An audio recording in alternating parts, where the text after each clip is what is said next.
Maranatha yo kuwa 22 Ugushyingo, paje 334. Hahirwa abamesa ibishura byabo. Ibyahishuwe igice cya 22 umurongo wa 14. Hahirwa abamesa ibishura byabo kugira ngo bemererwe kwegera cya giti cy'ubugingo kandi banyure mu marembo binjire muri rwa rurembo.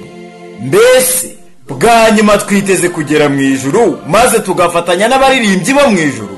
Uko tujya mu gituro tumeze niko tuzazuka tumeze. Imico ikomeza kwitabwaho. Ubu ni igihe cyo kumesa no kugorora.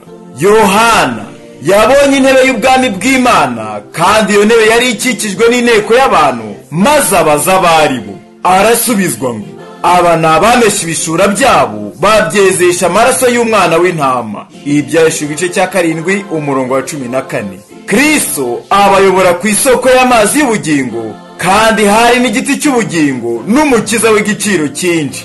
Aha tuherekerwa ubuzima buhwanye n'ubw'Imana, aho nta kubabara, nta gahinda, nta ndwara cyangwa urupfu bibayo. Ibyaho byose ni amahoro n'ubwumvikane n'urukundo. Ubu ni igihe cyo kwakira ubuntu n'imbaraga n'ubushobozi kugira ngo bihuzwe n'imbaraga zacu za kimuntu, kugira ngo tugire imico izatubashisha kubaho by'iteka ryose. Nidukora ibi tuzabona ko abamarayika b'Imana bazakorera muri twe, kandi tuzabaragwa b'Imana, ndetse duhuzwe n'abazaraganwa na Kristo. Kandi ubwo impanda ya nyuma izavuga, abapfuye bakava muri gereza yabo y'urupfu, maze bagahindurwa mu kanya gato nk'ako guhumbya, amakamba y'ubwiza bwo kudapfa azashyirwa mu ruhanga rw'abaneshi. Imiryango y'izahabu izugururirwa amahanga yakomeje ukuri, maze binjiremo. Iyi ntambara izaba irangiye.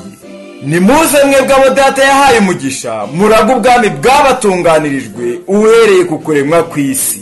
Matayo 25 umurongo wa 34. Mbese twifuza uyu mugisha? Ngenda wifuza, kandi nizera ko namwe muwifuza. Icyampa Imana ikabafasha kurwana urugamba rwo muri ubu buzima, kandi mukaronka intsinzi umunsi ku munsi, maze ku musozo mukazaba mu mubare w'abazarambika amakamba yabo ku birenge bya Yesu, maze bagafata inanga z'izahabu, maze ijuru bakarikwiza mu indirimbo y'agahozo. Ndifuza ko mwakunda Yesu wanjye, ntimwirengagize umucunguzi wanjye, kuko yabishyuriye ikiguzi kitagerwa. Mbona imbaraga zihebuje muri Yesu, kandi ndifuza ko namwe mwabona izo mbaraga. Amena. Maranatha. Ibyiringiro by'itorero ni ukugaruka k'Umwami Yesu. Haleluya.